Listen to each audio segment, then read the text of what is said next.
తూర్పుగోదావరి జిల్లా రాజమండ్రిలో బ్రిడ్జిపై కంకర లారీ సడన్గా నిలిచిపోయింది. అక్కడ కంకర లారీలో మంటలు వ్యాపించడంతో ఒక్కసారిగా ట్రాఫిక్ అంతరాయం ఏర్పడింది. లారీలో మంటలు చెలరేగడంతో రాజమండ్రి, విశాఖ వైపు వెళ్లే వాహనాలు నిలిచిపోయాయి. ఘటనాస్థలికి చేరుకున్న ఫైర్ సిబ్బంది మంటలు అదుపు చేస్తున్నారు.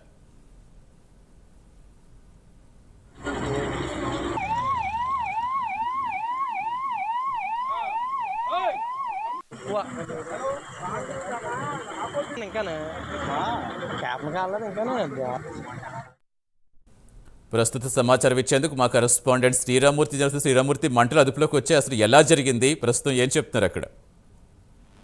సతీష్,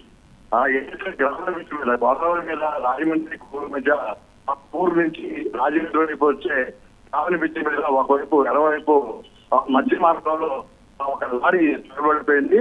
అంటే ప్రమాదవశాత్తు టైర్లు అనుకుని ప్రమాదం జరిగిన చెప్తున్నారు. అయితే ఇది మిర్యాలగూడ నుంచి వైరా నుంచి దొల్లుగా అని చెప్పేసి దానికి కాకినాడ కోర్టుకు తీసుకెళ్తున్న లారీ ఇది. అయితే ఉన్నట్టు మంటలు చెలరేయడంతో మొత్తం లారీ అంతా నగరమైపోయింది. ఎత్తున పొగలు అలాగే మంటలు కూడా చెలరేయడంతో మొత్తం ట్రాఫిక్ అంతా నిలిచిపోయిస్తుంది. అంటే విజయవాడ వైపు, కొవ్వూరు వైపు నుంచి ఇటు విశాఖ, రాజమండ్రి వైపు వచ్చే వాహనాలన్నీ కూడా కిలోమీటర్ల మీద చేసిపోయిన పరిస్థితి. దాదాపు 3 గంటలకు పైగా ఈ ట్రాఫిక్ నిలిచిపోయింది. ఒకవైపు రాకపోకం జరగడం, మరోవైపు అగ్నిమాపక కేంద్రాలు వచ్చి పట్టణ తోటి మొత్తం ట్రాఫిక్ అంతా కూడా సమీక్షమైన పరిస్థితి. అయితే ఇప్పుడిప్పుడే మంటలు అదుపులోకి వచ్చాయి. ఇప్పుడు ట్రాఫిక్ క్లీన్ చేస్తున్నారు. ప్రస్తుతం ద్విచక్ర వాహనాలు, కార్లు, ఇంకా భారీ వాహనాలు బస్సులు కూడా నిలిచిపోయిన పరిస్థితి ఉంది. ఇక్కడ ఊరు నుంచి లోటు మీద భారీ వాహనాలు అనాథ వాహనంతో అన్ని కూడా కాలు విజులుగా ఎలా ఉంటున్నాయి.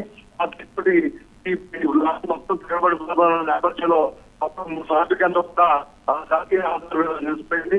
గ్రామం నుంచి మొత్తం కూడా ట్రాఫిక్ తోటి నిలిచిపోయిన పరిస్థితి చూస్తున్నాం. ఇప్పుడు పోలీసులు రంగంలో దిగి మొత్తం మంటల్ని ఎదుర్కొంది. కాలిపోయిన లారీని పక్క తీసి ట్రాఫిక్ ని ఇప్పుడు క్రమబద్ధీకరించి చర్యలు చేపట్టారు. మనకు అక్కడ ట్రాఫిక్ క్లియర్ అయిపోతుంది. అదేవిధంగా టైర్ నుంచి చలరేకి లారీ అందుతున్నట్టుగా ఇప్పుడు ప్రస్తుతం తెలుస్తుంది. Right, thank you Sriramurthy.